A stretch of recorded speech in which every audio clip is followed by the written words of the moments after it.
Hello friends, स्वागत है हमारे इस YouTube channel Saurabh online classes में।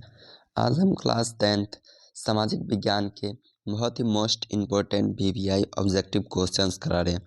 आप लोग इस वीडियो को शुरू से अंत तक जरूर देखें। इसका पहला क्वेश्चन देख सकते हैं कि अंकोर वाट के मंदिर का निर्माण किस शासक के द्वारा करवाया गया था। तो अंकोर वाट के मंदिर का निर्माण सूर्यवर्मन द्वितीय के द्वारा करवाया गया था। अगला क्वेश्चन है कि अंकोर वाट का मंदिर कहाँ स्थित है। अंकोर वाट का मंदिर कहाँ स्थित है, तो कंबोडिया में स्थित है।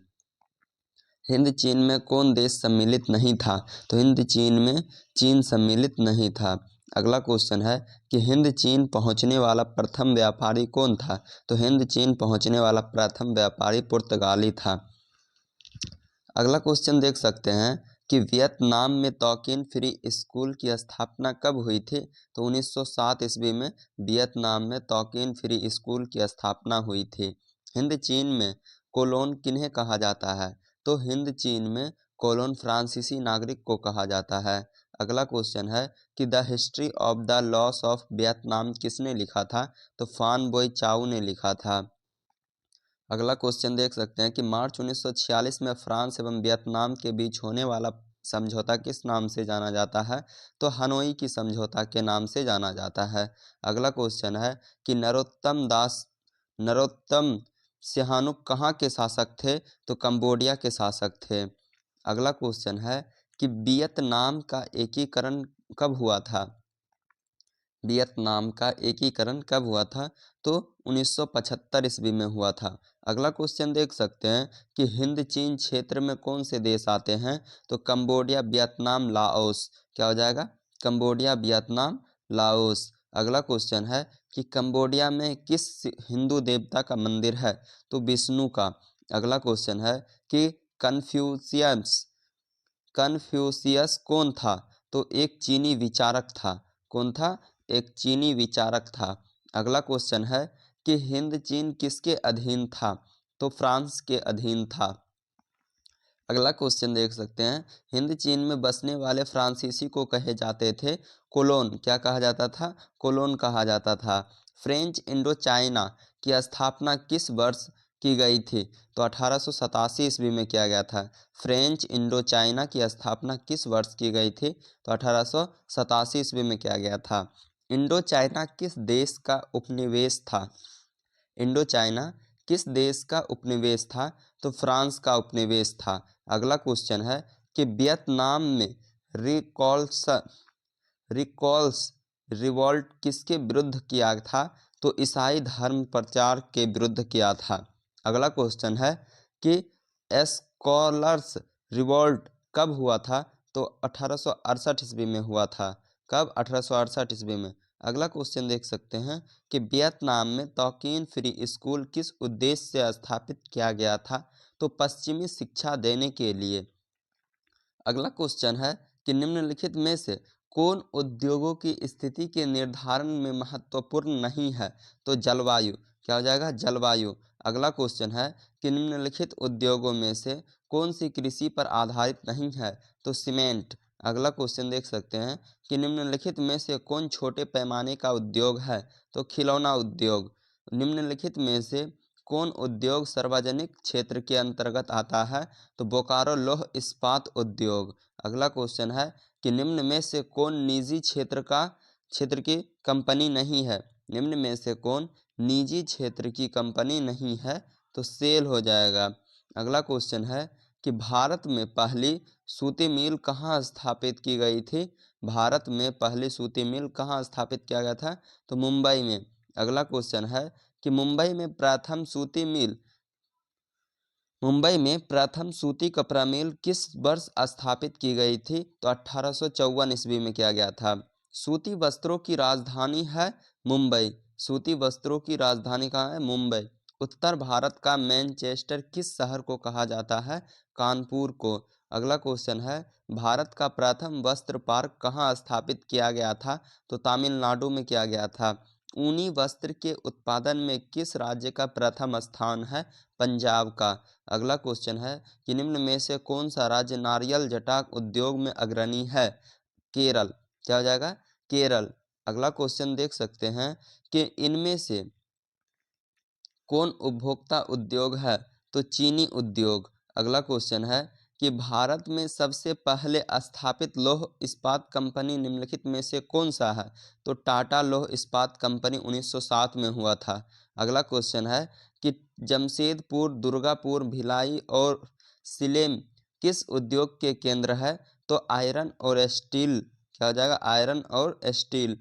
Tata iron and steel company की स्थापना की गई थी 1907 में किया गया था। अगला क्वेश्चन है कि बोकारो लौह इस्पात संयंत्र किस स्थापना किस देश की सहायता से की गई थी? बोकारो लौह इस्पात संयंत्र की स्थापना किस देश की सहायता से किया गया था? तो रूस की सहायता से किया गया था। अगला क्वेश्चन देख सकते हैं कि दुर्गापुर स्टील प्लांट किस राज्य में स्थित है? तो पश्चिम बंगाल में स्थित है। अगला क्वेश्चन है राउरकेला लौह इस्पात उद्योग है? तो ओडिशा में। कहाँ है? ओडिशा में। अगला क्वेश्चन है एल्यूमीनियम बनाने में किस खनिज का उपयोग होता है? तो बॉक्साइट का उपयोग होता है। एल्यूमीनियम बनाने में बॉक्साइट का उपयोग होता है। आधुनिक युग की प्रगति का श्रेय मुद्रा को ही है, यह कथन किसका है? तो इसका हो जाएगा ऑप्शन नंबर मार्शल का। आधुनिक युग की प्रगति का श्रेय मुद्रा को ही है, यह कथन मार्शल का था। अगला क्वेश्चन है मुद्रा के कार्य। मुद्रा के क्या कार्य है? तो मापन, संचयन, भुगतान, इनमें से सभी हो जाएगा।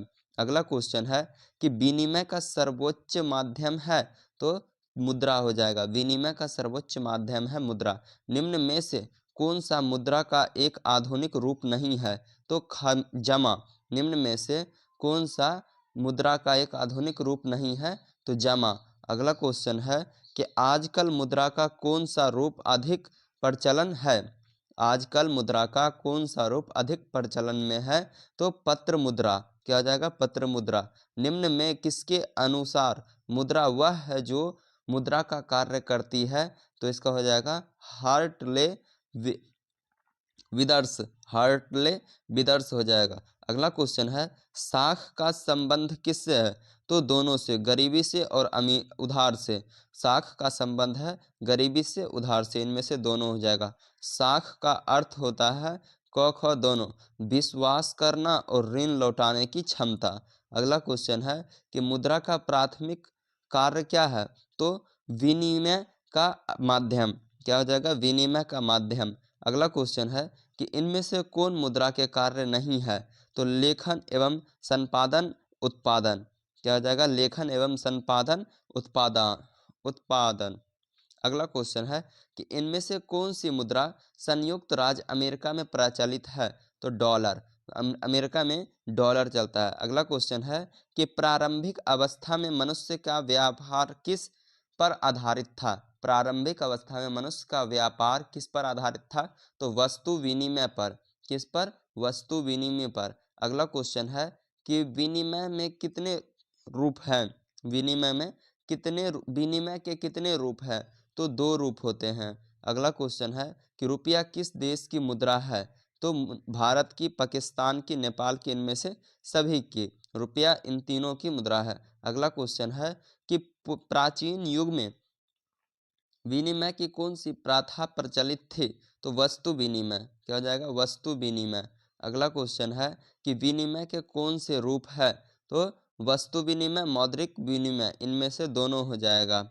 अगला क्वेश्चन है कि हमारे देश में किस मुद्रा को वैधानिक मान्यता प्राप्त हुई है? तो इसका आंसर हो जाएगा पत्र मुद्रा। क्या हो जाएगा? पत्र मुद्रा। निम्नांकित में कौन विधि ग्राह्य मुद्रा है? तो 10 रुपये का नोट। निम्नलिखित में से कौन विधि ग्राह्य मुद्रा है? तो 10 रुपये की नोट। अगला क्वेश्चन है कि मुद्रा का प्राचीनतम रूप क्या है? तो वस्तु मुद्रा।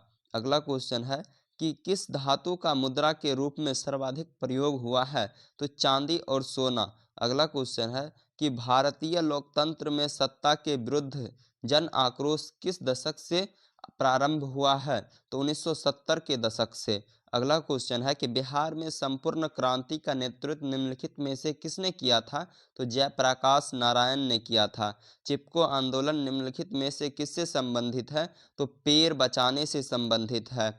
16वीं लोकसभा का चुनाव किस वर्ष हुआ था? तो 2014 ईस्वी में हुआ था। अगला क्वेश्चन है कि डॉक्टर मेघा पाटकर घनिष्ठ रूप से जुड़ी है?